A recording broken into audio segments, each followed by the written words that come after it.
Je vais dire, le russe est dans ma logique parce que j'ai suivi 2 ou 3 personnes, je pense, et l'ami M. Vidjenani, et puis je pense M. Constantin, oui, bon. Environ 3 personnes qui ont estimé qu'ils étaient fatigués. Et vu que certains nous ont rattrapés dans le live, je reviens encore sur mes propos liminaires en disant que lorsque le russe m'a contacté ce soir pour être là, je lui ai dit que depuis octobre, je ne m'intéresse plus à l'actualité politique béninoise. Ni dans les groupes WhatsApp, ni en statut WhatsApp, ni sur ma page Facebook, ni dans les lives, et encore moins sur les plateaux de télévision ou de radio. Je ne m'intéresse plus à cela, je n'en parle plus. Je n'en parle plus, et pour ceux qui ont mon contact, je pense que Geoffroy est là, Somme 23 est là, et M. Diosso est là. Vous allez voir que c'est des statuts pour m'amuser, c'est les trucs de Bané, de Coach Thierry sur Facebook, donc c'est les trucs de comédie que je mets sur mes statuts WhatsApp, et comme ça je vis mieux. Comme ça je vis mieux, je ne m'intéresse plus à l'actualité, et lorsqu'on m'a sollicité sur les débats de révision de la Constitution, toutes les fois j'ai dit non. Et je l'ai dit à l'entame en disant que même hier, et ça j'appelle des noms, Esaü TV m'a appelé, je dis Esaü iTélé pour un plateau spécial sur les élections le dimanche. J'ai dit non, que depuis octobre je n'interviens plus sur l'actualité. Et si d'aventure l'esprit voudrait que je revienne pour intervenir encore sur l'actualité, je les informerai. Et ceux qui savent aussi avec mon cher ami d'Esaü TV Kader, je lui ai dit je n'interviens. Quelle que soit les pressions qu'il me met, il sait en échange avec Paul-Marie Ouessou et consorts, je lui ai dit je n'interviens plus. Et donc quand ils m'ont dit oui, on a besoin de temps, je dis je n'interviens plus. Et ils ont fait leur révision, je dis je n'interviens pas. Même mes collègues avec qui je suis pensaient que c'était de l'amusement, ils ont été surpris. Ils avaient voulu qu'on fasse même des requêtes, je dis je n'en fais pas, vous pouvez en faire, mais moi mon nom n'y figurera pas. Je n'en fais pas, et donc aujourd'hui, même Bip Radio m'a encore contacté aujourd'hui, je n'ai pas pris. Avec 3 appels que j'ai vus, mais je n'ai pas décroché parce que je sais, tout le temps je leur dis je n'interviens pas. TVC, je dis je n'ai. En tout cas, ce qui concerne les médias pour parler du Bénin, je dis je n'interviens plus, je suis fatigué. Et donc quand j'ai suivi les interventions, je dis mais ça me conforte. Donc aujourd'hui, en répondant à l'ami le russe, je lui ai dit que depuis octobre, je ne me mêle plus de l'actualité politique béninoise, je n'opine plus sur cela. J'observe comme tout le monde, je ne fais même pas de blague sur cela. Aucun commentaire. Parce que je suis aussi fatigué. Donc voilà. Je vois pas l'intérêt de continuer à opiner sur une actualité alors qu'au finish, tout le monde est convaincu qu'il n'y a plus rien. Si les événements d'octobre avec la candidature de Maître Bojo et Agbojo Renault n'a pas convaincu certains de ce qu'il n'y a plus rien, et d'accord, bon, libre à eux, mais moi, après une dizaine d'années, et à dénoncer la descente aux enfers de notre démocratie, de notre état de droit et des droits humains, j'estime que, à un moment donné, bon, voilà, il n'y a plus rien à faire, quoi. Je me demande, personnellement, qu'est-ce qu'il y a à faire que je ne dois pas faire. J'ai eu à saisir la Commission africaine des droits de l'homme et des peuples sur diverses questions, notamment même la question du code électoral. J'ai eu à saisir la Cour africaine sur diverses questions. Tout est là. La Cour constitutionnelle, n'en parlons pas. Nous avons été présents à Genève dans le cadre de l'évaluation du Bénin sur la situation des droits humains. Différents rapports. Rapport en 2023, rapport en 2022, rapport même sur la CEDEF pour les droits des femmes en octobre 2023, rapport encore tout récemment en septembre 2025 sur la situation des personnes déplacées. L'organisation que je dirige a eu le mérite de mentionner la situation de l'ami, qui est un ami d'ailleurs, et Hugues commence sous paye la situation de Steve Amoussou. Donc je m'interroge quand je fais le point, ça je résume, quand je fais le point personnellement en tant que citoyen d'un État qui n'est pas investi d'une responsabilité donnée, je m'interroge sur ce que je peux encore faire en tant que simple citoyen ou en tant que juriste pour l'état de droit de notre pays. Donc je ne vois pas. Et depuis 10 ans, nous avons toujours été présents sur tous les plateaux de télévision, même à l'international. Pour chaque fois, parler ici, parler là-bas, et je pense bien Africa est là, M. Diosso est là. Ben voilà, on a toujours été là, les panels avec qui, bon voilà, certains nous ont même laissé paix à leurs âmes. Donc, je ne sais pas, je me suis dit personnellement, quand je regarde, je ne sais pas ce qu'il faut encore faire en tant que citoyen, ce qu'il faut encore faire en tant que juriste. Quand je fais le point, Je ne vois pas. Nous avons même été jusqu'à saisir la cour de justice de la CEDEAO. Ben, écoutez, je suis citoyen lambda, je suis un simple citoyen, je ne suis pas partisan, je ne suis pas militant d'un parti politique. Donc je n'ai pas les ressources pour faire, ça dit, et monsieur Ayadi le disait tout à l'heure, prendre des risques, c'est à votre risque et péril, et c'est ce que je dis quand je vois les amis au bas, je vois monsieur Amand, je vois monsieur Vidjenani, Somme 23, Géoffra, Habib, voilà, tout ce monde-là qui chaque fois sont dans les lives, et voilà. Donc c'est quand moi j'y tombe par moment, j'essaie de suivre, et puis voilà. Donc quand vous avez fait le point de ce que vous avez fait en 10 ans de gouvernance du régime qui est là, quand je me regarde, je me dis, je ne sais pas comment on va faire le point. En tout cas, en termes de combat, en termes d'éléments factuels de ce que l'on a pu apporter en termes de contribution qu'on peut mettre sur la table et que les gens peuvent trouver sur Google, j'estime que franchement, si on doit en compter en tant que jeune dans ce pays, ce serait un peu difficile qu'on ne soit pas dans une posture des mieux logés. Mais au finish, ça a apporté quoi? Ça a apporté que les gens sont convaincus qu'il n'y a pas de changement à apporter dans le pays. Ils sont dans la droite ligne de ce qu'ils font. Donc, à un moment donné, il faut être fatigué. Et c'est pour cela que je disais à Lerus que j'ai accepté être dans ce live. C'est aujourd'hui, ce soir. J'ai vu son message à 19h35 par là. Hein. C'était à 20h. Donc, j'ai dit, j'accepte en vertu de l'admiration que j'ai pour lui et surtout du respect, de l'estime qu'il a pour ma petite personne. Sinon, depuis octobre, j'ai décidé volontairement de ne plus me mêler de l'actualité politique béninoise.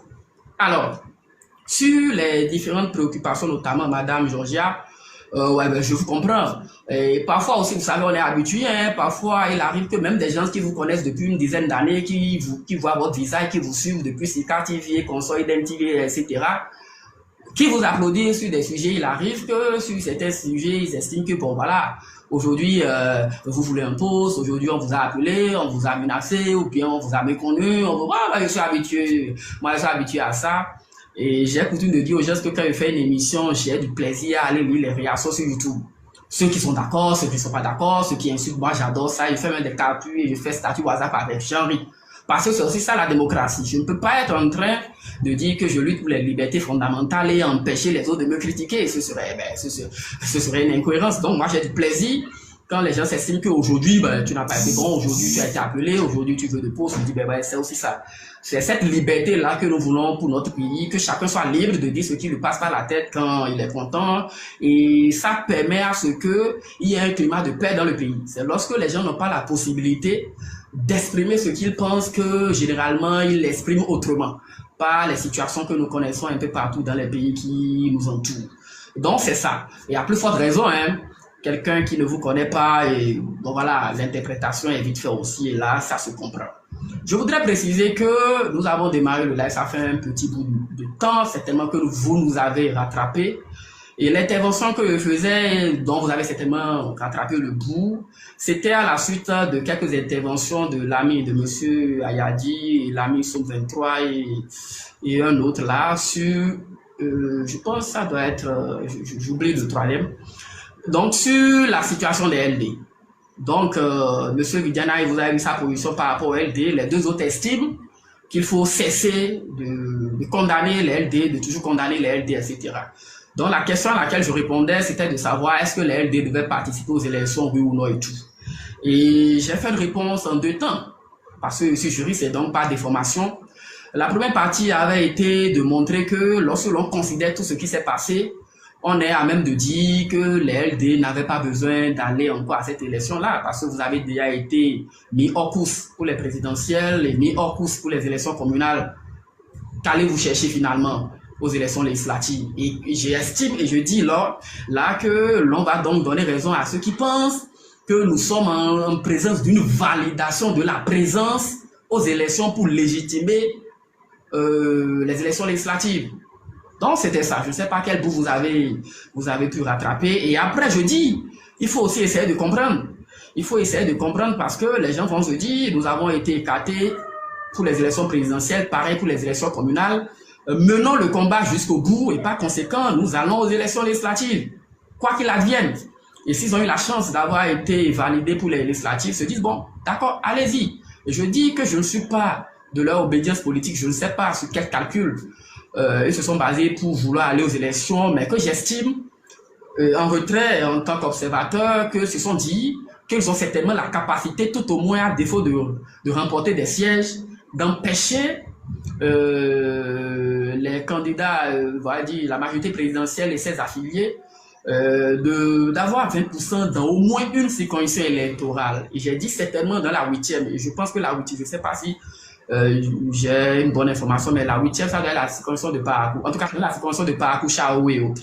Donc j'estime que ce sont dit, vu que c'est le bastion griffin du président Boliaï, il est possible qu'il fasse l'effort de pouvoir empêcher les LD et la majorité présidentielle de pouvoir avoir les 20%. Et j'ai dit ceci, et que si cela arrivait, nous serons dans une situation où aucun parti politique ne sera éligible à aller s'asseoir à l'Assemblée nationale.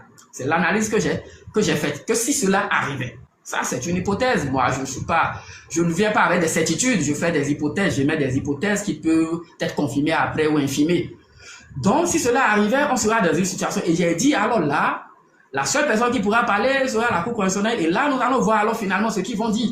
Puisque ils ont érigé des règles et ils n'ont pas prévu des exceptions, d'autres exceptions à part l'exception des 10%. Justement, monsieur Adelakounta, à ce niveau-là, cette question de... normalement, une loi doit quand même garantir la sécurité juridique et le principe de sécurité juridique qui permet quand même de prévoir d'avance comment régler certains contentieux.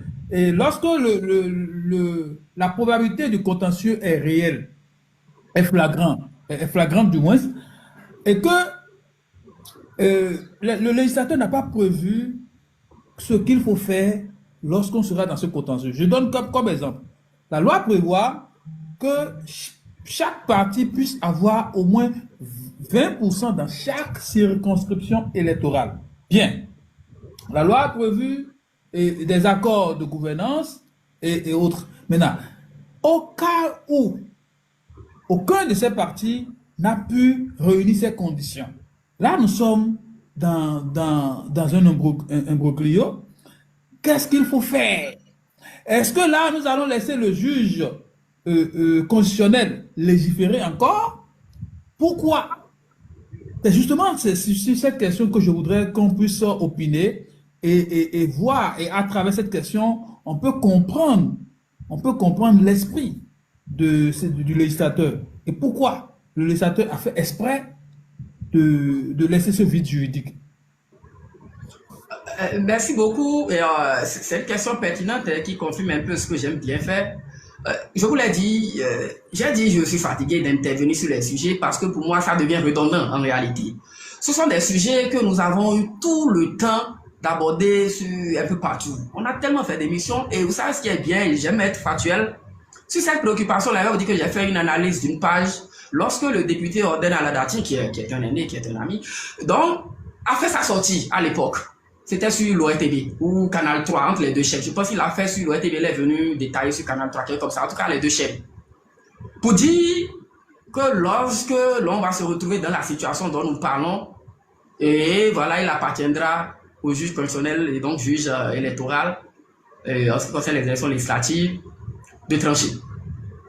C'est alors que j'ai sorti la réflexion, c'était une page, pour lui montrer que, mais en réalité, c'est une affirmation scandaleuse.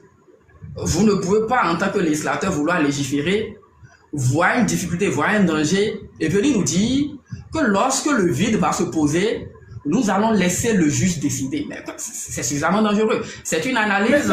C'est dangereux, mais est-ce que cela ne démontre pas l'esprit du législateur? Puisque c'est eux qui ont initié leur truc. Et ils savent très bien. Est-ce qu'il n'a pas peut-être trahi le secret de son clan? Puisque c'est ce qui va probablement arriver. Et il faudrait prendre ça en compte pour anticiper. Non, vous savez, moi, de ma lecture, hein, en tout cas, je pense que l'analyse existe, c'est sûr, c'est en ligne et tout. Donc, c'est une analyse, ça circule sur Twitter un peu partout. Vous savez, je suis sur toutes les plateformes. Donc, l'analyse a circulé, ça a fait son bruit, ça, voilà, à l'époque. Je vais vous dire une chose. En réalité, les gens n'ont pas légiféré de mon analyse sur la question de 20% et laissé ça au juge constitutionnel par choix. C'est en réalité une faute. C'est en réalité une faute. Les gens se sont laissés avoir, c'est-à-dire, ils ont légiféré en instaurant les critères de 20% et consorts. Mais ils n'ont pas eu la présence d'esprit de penser à ce qui va se passer si entre-temps, même malgré l'alliance, c'est-à-dire les accords pour 10%, machin là, si aucun parti politique n'arrivait à l'obtenir, ils n'ont pas pu l'avoir. Et voilà ce que je vais vous dire, je vais vous faire une conférence. L'honorable Aladati me dit, il m'a dit, parce qu'après une émission, il me dit non, qu'en réalité, ce n'est pas qu'ils ont manqué de penser à cela, qu'ils ont pensé à cela, mais pour eux, moi je lui ai dit, honorable, c'est faux. Que ça là, quand tu analyses, tu te rends compte qu'aucun juriste, c'est-à-dire aucun législateur ne peut légiférer et se retrouver dans une situation de vide et dire qu'on laisse ça au juge. Ça ne se passe nulle part au monde. Et on s'est rendu compte, je lui ai dit qu'en réalité, c'est à l'interprétation de la loi que vous aussi vous êtes rendu compte que à ce niveau-là, vous avez mal fait. Mais puisque il faut montrer que tout est parfait, on me dit qu'ils n'ont pas mal fait. Moi, je dis non, vous avez mal fait. Vous ne pouvez pas remettre la gestion d'un tel problème dans la main du juge électoral. C'est pas possible. Ça dit, il appartenait au législateur de prévoir ce qui a lieu de faire en même temps. Grave. Dans sa réponse, pour ceux qui ont suivi à l'époque à la télé, il disait que, peut-être certainement que le juge, ça dit, il prête déjà la réponse au juge électoral. Cela voudrait dire, si lui en tant que un des membres, voilà, une partie des législateurs, il a déjà la réponse. Et pourquoi ne l'avoir pas mise dans la loi? Cela voudrait dire qu'il y a un oubli. Ils n'ont pas fait un travail de fond pour comprendre que la situation pouvait se poser. Il dit ceci. Il dit si cela arrivait, la situation sera portée devant le juge constitutionnel qui certainement va demander de reprendre les élections. Vous voyez ça? Quand il sait cette réponse-là, ça devient une incohérence avec la décision de la Cour constitutionnelle qui a demandé à ce que l'on puisse mettre le code électoral en conformité pour essayer de gérer les questions de calendrier. Parce que, entre autres arguments, pour ceux qui lisent les décisions de la Cour, ils ont évoqué le fait que, en organisant les élections, en faisant ceci, c'est coûteux. Allez lire la décision qui a sur le code électoral, la modification du code électoral en 2024.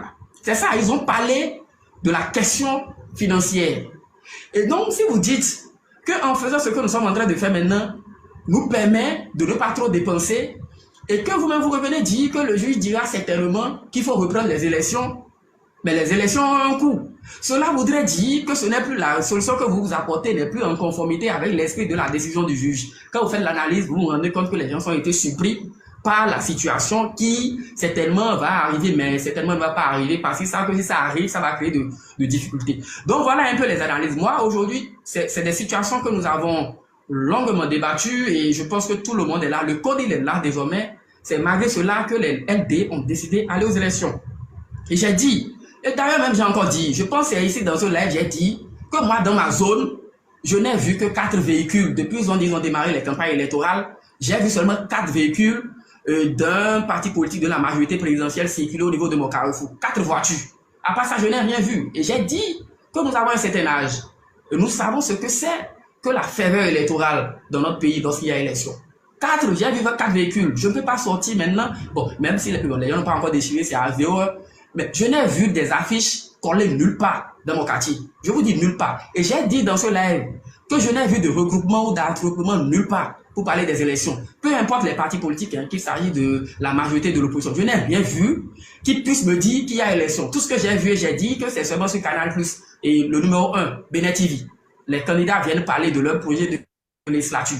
C'est la seule chose que je vois à la télé. Mais dans la réalité, dans la vraie vie, je n'ai rien vu. J'ai vu 4 voitures. Donc je l'ai dit. Et donc pour me parler des élections, donc on dit que je suis que soit de la majorité de bon là. Vous savez, depuis 2016 que les gens sont là, c'est peut-être un secret que vous livrez. Moi, j'ai jamais voté. Pour quelle élection je vais voter? C'est pour les élections de 2019 que j'irai voter? Ou pour les élections de 2020 où on arrête en plein processus pour adopter une autre loi et puis voilà, pour installer d'autres sous couvert de... Ouais, des choses comme ça. C'est en 2021 où les gens... C'est là que j'irai voter? Ou carrément, c'est avec ce qui s'est passé là que, bon, voilà, vous allez venir prendre ma main maintenant pour que j'aille voter et le dimanche, c'est ça? Non, ça dit, en fait, l'analyse que moi je fais ici n'est pas, c'est une analyse détachée des colorations partisanes. Je fais une analyse juste en tant que citoyen qui observe, qui peut-être est dépité par ce qui se passe, mais qui dit que je peux comprendre certaines personnes. Et quand je parle des LD, Je dis, n'oubliez pas que les acteurs politiques qui sont de l'opposition, les gens ont fait l'opposition. Je vous dis, je n'ai pas fait de l'opposition, mais je suis dans une posture de défenseur des droits humains pendant 10 ans. C'est pas que les propositions n'ont pas manqué. Pour ceux qui le savent, je suis dans un live. Je le dis, et je l'ai dit il y a longtemps qu'au moins nous avons, en toute modestie gardée, nous avons quand même l'amitié de... Mais j'ai quand même envie de te reposer une question personnelle, Landry, et que j'avais même critiqué. C'était quoi la raison pour laquelle tu avais introduit un temps avec ton équipe un recours à la Cour constitutionnelle sur une question qui devrait toucher les candidats de LD? Je ne me rappelle pas. Attends, je vais me rappeler. Le parrainage? Ou l'autoparrainage, ou l'autoparrainage. C'était quoi l'opportunité de ce recours? Est-ce que tu as été utilisé comme joker quelque part? Hein, sur mon regard, je te vois un peu, je te voyais beaucoup plus proche d'un candidat. Je me demandais si tu n'avais pas joué le joker pour ce candidat à la candidature. Quel candidat? Nous, Odile Saka Saleh, n'est-ce pas? Enfin, tu l'as vu. Vas-y. Non, mais c'est une évidence que nous, Odile Saka Saleh, c'est un aîné à moi, c'est un ami, voilà, c'est un ami. Tout comme Chabi Yahi, c'est un ami. J'ai parlé de l'honorable Oden Aladati, voilà. Quelqu'un a dit tout à l'heure, nous tous, nous avons des gens du côté du pouvoir comme de l'opposition, un peu partout. Nous sommes des Béninois, donc nous avons des amis partout. Voilà. Donc, nous avons... Moi, j'ai des amis partout, hein. J'ai des amis partout avec qui j'échange. Donc, tu étais allé au secours d'un ami? Non, je vais vous dire une chose. Lorsque vous êtes dans un État et que vous intervenez dans le débat public, il vous appartient de déceler quels peuvent être les pièges en tant que citoyen et que nous voulons éviter les pièges. La question de l'autoparrainage, nous avons fait tellement de débats sur ça. Moi, j'ai tellement fait de débats sur la question de l'autoparrainage. Et vous pouvez voir, c'est sur YouTube. Mon école est claire, c'est que l'autoparrainage est bel et bien possible. Et ça, mon école a un soubassement juridique, c'est la jurisprudence française du Conseil constitutionnel français. Et ça, je l'ai longuement défendu sur les plateaux pour dire que c'est bel et bien possible. Mais au fur et à mesure qu'on évoluait, on s'est rendu compte qu'une question qui, en réalité, n'avait pas droit de citer dans le débat public apparaît alors comme une épée de Damoclès sur la tête d'un parti politique, notamment l'LD, qui avait exactement 28 députés et qui pouvait avoir la latitude de choisir, par exemple, un candidat qui est député, notamment, regardez par exemple peut-être l'honorable, le président Éric Oundété, qui pouvait encore choisir peut-être quelqu'un d'autre, et l'honorable Ouassangari. Voilà, quand vous parlez de Louis Saka Saleh, ben l'honorable dit, mais ton père c'est un ami à moi. Ben voilà, nous sommes des amis. En fait, je suis ami avec tout le monde, même du côté de la majorité. C'était quoi le point? Donc, je vais vous dire. Quand on savait très bien, toi et moi, que la question ne se posait pas autant, et puis il y avait quand même... La question se posait avec acuité. La question se posait avec acuité, et ça, aujourd'hui, je peux vous le dire. La question se posait avec acuité et créait de problèmes pratiquement dans la cité. Et moi, j'étais là. Ça crée des problèmes. Je vais vous répondre. Ça crée des problèmes. Attends. Il y a un problème de droit. Non seulement, après, il faut défendre, je suis juriste. Il y a un problème de droit. Et le contentieux ne vise pas à aller gagner une décision. Le contentieux, parfois, vise à mettre un sujet au cœur du débat, pour alimenter le débat. Le contentieux, parfois, vise à aller chercher la position du juge sur la question. Pas pour que le juge vous dise que vous avez raison, mais pour que le juge vous situe sur une question. C'est ça le contentieux. Donc, ne pensez pas que vous saisissez une juridiction pour que la juridiction dise oui, il a gagné, bravo. Non, ce n'est pas ça. Parfois, c'est ça. Parfois, c'est pour susciter le débat. Parfois, c'est pour que le juge donne son opinion, pour que chacun sache ce qu'on veut retenir. Et c'est ça l'objectif. C'était de savoir, selon le juge constitutionnel béninois, est-ce que l'autoparrainage est possible, oui ou non? C'était ça la question. Et qu'est-ce qu'il fallait faire? Au Bénin, en tant que citoyen, simple citoyen, vous n'avez pas les prérogatives de demander l'interprétation d'une disposition constitutionnelle au juge constitutionnel. Donc, en tant que citoyen, mes collègues et moi, on n'a pas les prérogatives, on n'a pas de qualité. Voilà l'expression. Nous n'avons pas de qualité pour demander. Et pourtant, vous l'aviez fait. J'en viens, il faut être pédagogique. Les gens nous suivent, il faut que les gens comprennent. Donc, nous n'avons pas de qualité de saisir le juge pour lui dire de nous aider à comprendre la disposition constitutionnelle ou du code électoral qui porte sur le parrainage. Quand même, la disposition est claire, mais nous n'avons pas de qualité. Alors, qu'est-ce qu'il fallait faire? Lorsque le débat est devenu un peu trop rugueux, nous avons réfléchi. C'est à ce moment, et ça, moi, j'aime bien le dire, l'inspiration vient de Dieu, et tout ce que vous m'avez fait, c'est l'Esprit Saint. C'est à ce moment que l'inspiration est venue. En une nuit, l'inspiration est venue, où on s'est dit, alors, comment est-ce qu'on peut faire pour savoir quelle est la position du juge? Voilà qu'on n'a pas qualité. Alors, ce que nous avons fait, il fallait réfléchir et trouver une solution. Et quand nous avons réfléchi, on s'est rendu compte que le directeur général des élections de la Sénat, dans une rencontre avec les acteurs politiques, là, les parlementaires, là, a eu à dire que l'autoparrainage est bel et bien possible. Alors, qu'est-ce qu'il faut faire? Il faut aller dans un raisonnement contraire. Puisqu'il l'a dit, malgré ce qu'il a dit, les gens disent que ce n'est pas possible. Alors, nous avons décidé d'attaquer ce qu'il a dit pour dire que ce qu'il a dit est contraire aux dispositions de la Constitution. Qu'est-ce qui a été recherché? C'est qu'en le disant, puisque on ne peut pas aller directement demander l'interprétation, mais quelqu'un a parlé. On va se greffer sur ce que lui a dit pour dire que nous attaquons ses propos, pour dire que ces propos sont contraires à la Constitution.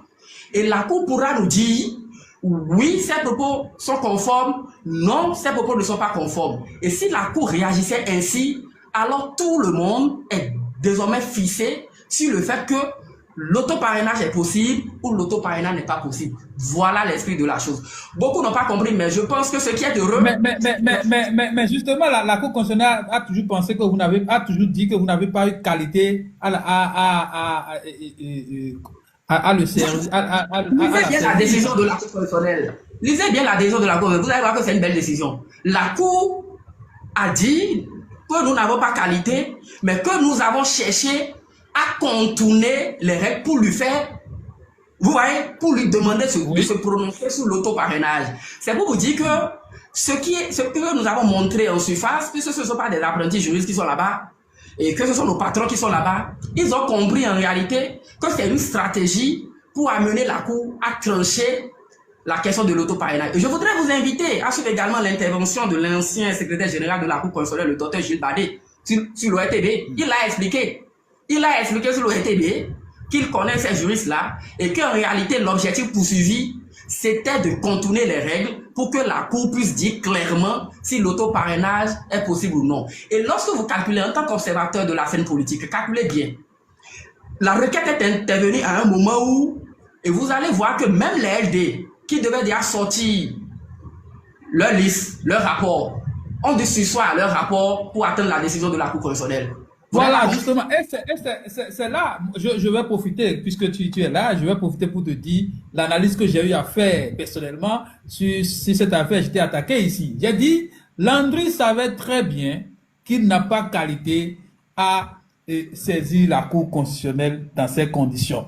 Et que Landry n'attend pas une décision du juge constitutionnel. Landry veut créer un petit problème au niveau des LD pour les faire douter, et en les faisant douter, les LD, tu étais payant, tu as gagné parce que ton recours a réellement créé un problème au niveau des LD et ça a mis devant ton ami qui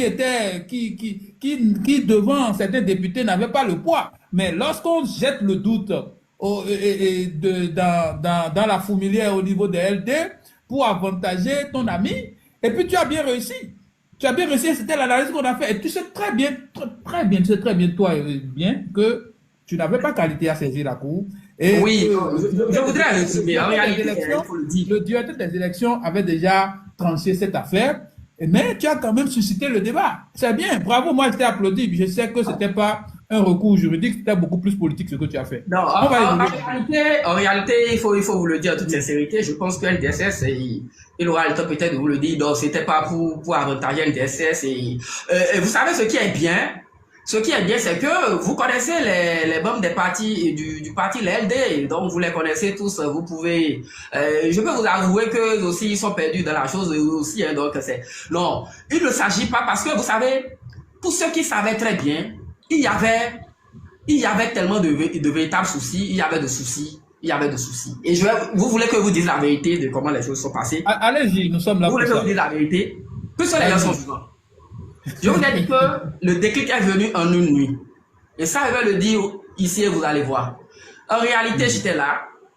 Quand, j'ai encore les messages, hein, quand le doyen Jean-Baptiste Elias m'a appelé, il m'a appelé pour dire, parce que vous savez, bon, moi je suis personne dans la République, hein, mais je vous dis, au moins j'ai la chance d'avoir l'amitié de certaines personnes et qui estiment qu'on peut m'écouter sur un certain nombre de sujets. Il m'a appelé pour avoir mon avis sur la question de l'autoparrainage. Et je lui ai dit, cher doyen, que franchement, quand on prend la jurisprudence de la Cour constitutionnelle française, l'autoparrainage est bel et bien possible. C'est la seule base juridique que j'ai pour vous parler aujourd'hui. Mais attention, le juge béninois n'est pas tenu par la décision du juge constitutionnel français. Il peut arriver que le juge constitutionnel béninois dise le contraire. Chaque pays étant souverain, étant indépendant, chaque juge décide. Et il me dit ceci. Est-ce que tu as saisi la Cour constitutionnelle sur cette affaire-là? Et je lui ai dit non, que doyen, je n'ai pas saisi parce que en réalité, c'est pas une préoccupation qui méritait tout ce que nous sommes en train de suivre sur les plateaux de télévision. Le juge constitutionnel français est clair sur le sujet. Et c'est ce que je lui ai encore rappelé. Et que le Bénin n'a pas inventé le parrainage. Et c'est ce que je lui ai dit. Et c'est là, le doyen Jean-Baptiste Elias me dit, mais non, il faut saisir la Cour constitutionnelle pour que nous sachions ce qu'il faut retenir. Le doyen Jean-Baptiste Elias, il est vivant. Vous pouvez l'inviter dans un live ici pour qu'il vienne confirmer ce que je viens de vous dire. Donc, c'est le doyen Jean-Baptiste Elias qui a demandé mon avis juridique et je lui ai répondu. Il a voulu qu'on sache. Et pour ceux qui étaient à la Cour constitutionnelle le jour-là, vous allez voir que le doyen Jean-Baptiste Elias était à la Cour constitutionnelle. Moi-même, j'étais occupé, j'étais à Ouida. Mais lui, il était là. Il a suivi l'audience. Et donc, toutes les requêtes que nous avons eu à faire sur le parrainage, le doyen Jean-Baptiste Elias était toujours présent. Les requêtes, c'est-à-dire l'audience, on démarrait autour de 15h, fini à 21h et consort. Il restait, vous voyez son âge, il restait du début jusqu'à la fin. Et donc, voilà un peu l'histoire de cette affaire sur le parrainage pour vous expliquer clairement ce qui s'est passé. C'est le doyen Jean-Baptiste Elias qui m'a demandé de le faire pour que nous puissions avoir un avis juridique et je l'ai fait. Voilà. Voilà ce qui est clair. Merci beaucoup, Landry, et tu as été quand même clair. Alors, on va évoluer, Landry. Alors, dis-nous, au prochain Parlement, quel serait aujourd'hui, au regard de la nouvelle constitution, de la nouvelle configuration de notre arsenal juridique et autres, quelles seraient aujourd'hui les prérogatives du député? Tu peux aussi nous donner ton avis sur ce fameux Sénat qui est constitué des membres non élus et tout. Maintenant, un député au Bénin, les prochains députés seront quoi? Seront-ils vraiment des représentants du peuple? Quelles sont l'étendue de leur pouvoir? Et autres, dis-nous brièvement, Landry. Pour que les gens soient des représentants du peuple, il lui fallut quand même sortir d'une élection inclusive et voilà, transparente. Est-ce que depuis 2019, que nous organisons des élections législatives, et l'on peut dire que les choses se sont réellement passées telles que l'on aurait souhaité dans une démocratie? La question reste posée parce que lorsque dans les contextes actuels, je vous ai dit depuis 2016, moi-même je ne vote pas. Bon, ça c'est moi, c'est personnel.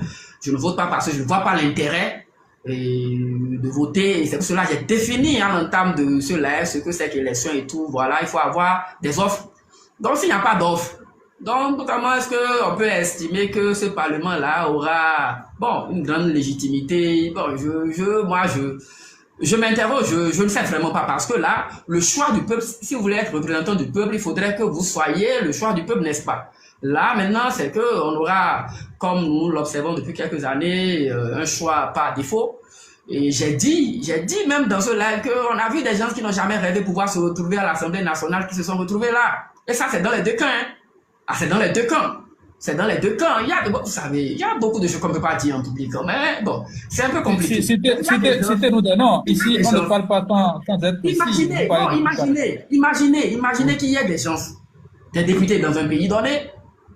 Quand on leur dit, il faut faire ci, faire cela, et ces députés-là disent, ben écoutez, que voilà, que bon, moi, je viens de démarrer la construction de ma maison. Vous voyez des choses comme ça. Ah bon, il y a des députés qui ont dit ça? Dans des pays. Qui ont parlé de... Dans des pays. Ouais, dans des pays de l'Afrique. Ah d'accord, pas au Bénin quand même. Dans des pays de l'Afrique. Non, Donc, attends. en fait, il y a des réalités, franchement, attends, écoute, Angelo. Nous sommes là, en face du peuple, il y a au moins près de 500 personnes qui nous écoutent. Et là, tu dis qu'il y a des députés qui parlent de leur projet de construction de maison pendant qu'ils vont à l'Assemblée nationale ou pas. Alors, dis-nous, quel est ce député c'est où? C'est au Bénin? Parle-nous, franchement. Le peuple béninois veut t'écouter. Non, ça peut quand même permettre aux citoyens béninois de prendre une bonne décision le dimanche. En fait, je veux pas, je vous ai déjà livré ça comme ça. Prenez ça comme ça, faites ce que vous voulez. Je veux pas livrer, mais tu n'as pas donné les détails. Non, quand même, ce sujet nous intéresse. Parce que moi, j'interviens un peu, j'ai la chance d'aller dans d'autres pays aussi pour faire des interventions. Donc, j'interviens dans d'autres pays. Donc, ce qui fait que parfois, je peux être dans une analyse comparative, comme ça peut ne pas être une analyse comparative. Mais je sais que de mon parcours et du peu que je sais de mes rapports avec les gens, il y a des députés qui disent ils viennent de démarrer la construction de leur maison. Par conséquent, il faudrait pas, donc, ça dit modérer votre activisme, votre engagement, votre position, etc. Donc, ça c'est dans les pays. Je pense que c'est à cette partie que je devrais normalement dire yeah! mais Russe, on peut te donner de nom. Russe, on peut te donner de nom au Bénin. Apparemment, Coldis a des noms et rapidement. Russe, je peux te donner de nom au Bénin. J'ai vu dans cette période dont nous parlons, une honorable venir carrément nous servir comme quoi elle vient de faire juste seulement 4 ans et que c'est maintenant qu'elle est nouvelle députée et qu'on veut l'empêcher de faire un deuxième mandat. Bon, c'est connu, c'est tout le monde qui a suivi ça. Et que c'est l'une des motivations personnelles à elle de partir de DLD. Et vous voulez maintenant que moi je continue pas à m'égosier sur un panel pour ceux-là? Il faut arrêter. Vous voyez, donc voilà des éléments que vous venez d'apporter aussi pour le cas du Bénin. Donc vous voyez, ce sont des éléments. C'est pour cela tout à l'heure j'ai dit quand moi je fais des interventions, j'essaie d'être un peu factuel.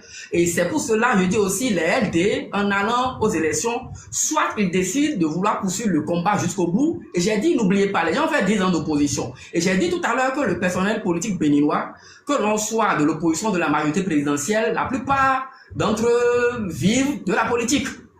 Et 10 ans de sécheresse, ce n'est pas facile. Les gens, peut-être, se disent que ça peut être une santé. Ce que vous appelez 2 ou 3 postes, c'est pour nous, ou pour le peuple, ou pour ceux qui soutiennent, ou pour ceux qui sont contre, que c'est insignifiant. Mais pour quelqu'un qui a fait 10 ans dans la sécheresse, mais c'est beaucoup. Mais c'est beaucoup. Et j'ai dit, nous sommes en train d'aller vers 7 ans. Les gens se disent, après avoir fait 10 ans, sans rien se mettre sous la dent, s'ils continuent, ils vont faire 7 ans, ça va faire 17 ans. Et j'ai même dit que 17 ans, en temps normal, et si vous êtes dans la fonction publique et que vous êtes rentré dans la fonction publique et au plus à 30 ans, vous avez déjà dépassé la moitié pour aller à la retraite. Donc, ce n'est pas peu dans la vie d'un être humain. Donc, je ne dis pas que c'est bon, mais je vous donne des éléments qui sont des éléments qui pourraient motiver les gens. Ça dit, notre problème, c'est d'aller aux élections, au moins, même si c'est 1, on va prendre, au moins si c'est 2, ce serait moi. Ça va nous sortir de la situation que nous avons traversée, du désert que nous avons traversé depuis 10 ans. Ce sont des éléments humainement qui peuvent motiver les gens à agir. Et j'ai dit aussi, on a tellement dit ça, ce sont des éléments, il y a des éléments, franchement, discuter avec ces différents acteurs-là, vous allez voir, vous allez vous rendre compte que il ne sert à rien de croire en quelqu'un ou bien de penser que les gens ont des calculs, et j'ai dit, les gens ont des agendas. et que la plupart des acteurs politiques, qu'il s'agisse de ceux de la majorité présidentielle ou de l'opposition, ne défendent pas nécessairement le peuple. Les gens, ils ont leurs agendas, ils savent ce pourquoi ils défendent les choses. C'est pour cela que j'invite chacun à éviter les luttes par procuration et à faire ses luttes en fonction de ses convictions et des moyens qu'il a à sa disposition. Mais crois que, comme on appelle, dès le 11 là, on va élire des gens et puis, bon voilà, ils vont défendre le peuple. Bon, de toutes les façons, ça dépend, hein, moi je ne sais pas. Quel peuple, moi, vous savez, regardez de vous à moi. De vous à moi. Les gens ont été élus en 2023. Est-ce qu'ils ont parlé de la question des loyers au Bénin? Ça là, c'est pas le peuple ça. Mais, ben, nous avons vu comment est-ce que le loyer de façon exponentielle évolue au Bénin.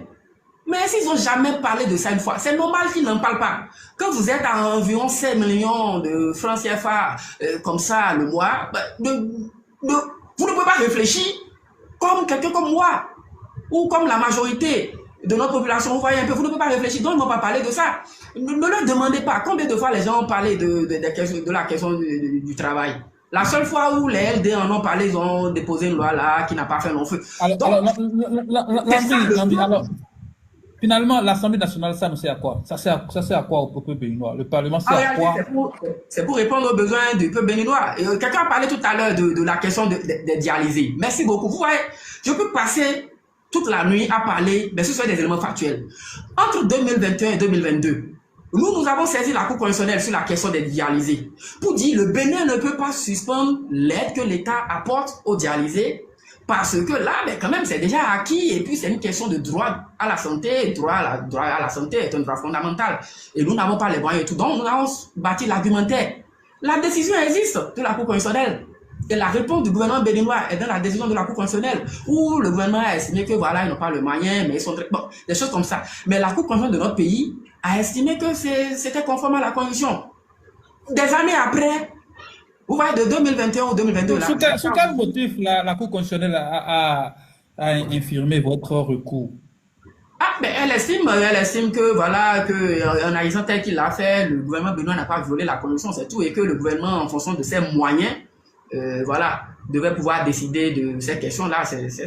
La décision existe, ça existe. Donc, souvent quand moi je parle, il y a trop d'éléments que j'apporte, mais ce sont des éléments, ce que le président Azanaï va appeler les faits d'âme. Ce sont des choses que nous avons eu à faire, que j'invoque pour dire la question des dialysés. Regardez de 2022 ou 2021 à aujourd'hui. Vous avez vu ce que ça dit, ce que ça engendre. Donc quand je vois le débat sur les personnes dialysées, je dis bon voilà. Mais ce sont des questions que nous, en tant que simples citoyens, on n'a pas les moyens, qu'est-ce qu'on peut faire? Rien, on ne peut rien faire. Mais ce qu'on pouvait faire, c'est de saisir la Cour pour que la Cour, qui est la haute juridiction, puisse nous aider à dire à notre gouvernement que vous ne pouvez pas suspendre la prise en charge des dialysés. Mais la Cour ne l'a pas fait. Chers amis, qu'est-ce que nous on peut encore faire? On ne peut rien faire. Les gens, on a vu la police républicaine qui a tiré sur des gens quelque part arriver là-bas. Mais nous avons saisi. Les décisions sont là. On a vu l'étudiant Théophile Diaro, bien comment il s'appelle. Mais on a saisi jusqu'à la Cour africaine sur ça. Ça dit, oh, ils ont suspendu autant pour moi et Golf TV dans ce pays. On a saisi la Cour constitutionnelle qui estime que ce n'est pas contraire à la Convention. Mais la décision est là. Et on ne s'est pas arrêté là. On a saisi la Commission africaine des droits de l'homme et des peuples. Le dossier, la procédure est en cours. Donc, ça dit, c'est tel. Regardez, pendant qu'on parle du peuple, on dit parler de la question du loyer, parler de la question des dialysés, parler de tout ça, on n'en parle pas, mais on a créé le poste de ministre conseiller dans ce pays. Mais nous, on n'était pas d'accord. Mais qu'est-ce qu'on peut faire en tant que citoyen? Nous avons saisi la Cour constitutionnelle pour dire ça, c'est une gabegie, ce n'est pas possible. Mais sur la base de la Cour constitutionnelle estime qu'il n'y a pas de violation de la Convention. Mais on ne s'est pas arrêté là. On est allé sur cette base même là devant la Commission africaine parce que nous estimons que c'est un gâchis. Donc, c'est pour vous dire, quand moi je parle, quand je fais des interventions, je fais des interventions sur des faits, sur des éléments que nous avons pu réaliser. Je fais tellement de plateaux et de plateformes comme ça pour parler tout le temps que je suis fatigué. On rédige, on écrit, on saisit, on fait. Bon, moi, en tant que citoyen, je ne sais plus ce qu'il faut faire. Si on veut vraiment des représentants, ceux qui seront là dès ceux qui seront élus là, ceux qui seront élus le 11, c'est pour régler la question des loyers, c'est pour régler la question des personnes dialysées, c'est pour régler, ça dit, la question, la prise en charge. Il y a tellement de problèmes dans notre pays, c'est ça il faut régler. Mais est-ce que vous avez l'impression que les gens règlent ça? On est focalisé tout le temps sur les questions électorales. Et c'est ça qui me choque souvent. quand on prend même l'opposition et la majorité présidentielle, les questions électorales dominent le débat au Bénin. On comprend, mais au même moment, il y a des réalités. Les réalités sont là, les réalités sont là. Mais réglons les réalités. Il y a des gens dans ce pays, ils ne veulent pas beaucoup. Tout ce qu'ils veulent, c'est de s'assurer qu'ils ont un emploi sécurisé qui leur permet d'avoir des prêts à long terme un peu partout dans les banques. C'est d'avoir une sécurité sanitaire pour s'assurer que l'on peut se rendre dans un hôpital aujourd'hui sans avoir les moyens. Il y aura quand même les premières prises en charge. C'est de s'assurer que, si par malheur, nous avons des gens qui souffrent d'insuffisance rénale, ils n'ont pas choisi. Personne n'a jamais choisi son état de santé. Donc tout ça là, de s'assurer qu'au moins l'État peut faire quelque chose. Mais ça, ce sont des questions qui doivent être réglées au niveau de l'Assemblée nationale. Mais on ne les règle pas, c'est normal, on ne va pas les régler. Les gens roulent dans des 4x4 climatisés et puis corrects et tout, et vous voulez qu'ils aillent régler nos problèmes. Et l'autre chose, lorsque vous arrivez à l'Assemblée nationale par les voix que nous voyons là, mais vous êtes obligés. Ne soyez pas ingrat, vous ne pouvez pas être ingrat, il faut être reconnaissant. Il faut être objectif. Hein. Des gens qui ne peuvent pas gagner une élection, qui se retrouvent là, par le jeu de ce qu'on voit là, vous voulez qu'ils disent quoi? Il faut être reconnaissant à ceux ou à celui qui a fait que vous êtes là. Et c'est ce que nous sommes en train de suivre. Et c'est ce que nous sommes en train de voir. Au niveau des LD, lorsque certains ont compris que la situation est devenue compliquée et que les LD ne pourront rien gagner, vous savez ce qu'ils ont fait? Ils ont rallié l'autre côté et on les a positionnés en même temps. Donc, ça dit que c'est des péchés éthiques, mais vous comprenez que c'est les questions de suivi qui orientent chacun et qui les amènent là. Et vous voulez que moi, maintenant, je vous dise que des gens qui ont fait ça, ils seront élus et que ce Parlement-là sera représentatif du peuple. Ce Parlement-là ayant parlé du loyer que moi je paie, ce Parlement-là va dire de baisser le loyer, ce Parlement-là, c'est ça. Ça m'intéresse, c'est la question du loyer, la question de la santé. Opposition règle ce basique-là, dans notre pays, Landry, travail, le logement, travail, logement, électricité, eau, santé. Mais vous allez voir que le peuple sera heureux. Mais ce sont les questions qu'on ne règle pas et puis on est là, le coût de la vie prend de l'ampleur et ça ne dit rien à personne puisque nous sommes dans deux pays, nous sommes dans deux Bénin, quelqu'un l'a dit. Les gens ont la capacité d'aller à Willow-Veilla avec des billets de VIP ou même plus que ça, d'aller à Assis, mais tout le monde n'a pas. C'est vrai, c'est peut-être après un choix. Mais est-ce que nous gouvernons pour les plus aisés ou bien nous gouvernons pour l'ensemble de notre population? C'est à croire que bon, il y a une politique pour les riches et puis les prolétaires sont abandonnés. Donc, moi, je vous assure, je pense que le Parlement qui vient, je ne veux pas être alarmiste, hein, nous aurons le temps de constater. Vous avez vu, non, ils ont augmenté la durée des mandats, les 7 ans et tout. Quand on augmente la durée des mandats et qu'on sort, vous voulez que ceux-là puissent voter contre la révision? De vous à moi, humainement parlant, chers amis, de vous à moi. Vous êtes arrivés par un chemin alambiqué, quelque part, et vous avez commencé par manger. Je vais vous donner un exemple. Et là, c'est aussi factuel. Je ne vais pas donner de nom. Allez prendre quelques photos de certains honorables en janvier 2023. Prenez leurs photos en janvier, à l'heure où nous parlons là, en janvier 2026. Vous allez voir quelque chose. Ils sont engraissés? Tu veux dire qu'ils sont engraissés? Non, c'est proprement riche. Ils étaient comme moi. Vous voyez, il y a beaucoup qui étaient comme moi, comme ça. Qui étaient comme moi. Vous voyez, que je suis mince là, ils étaient comme ça. Mais, les gens là se rappellent dans 2 ans, et puis ils sont devenus comme ça. Donc, surtout les femmes. Donc, ils ont quitté de skinny, sont devenus à Pouchou.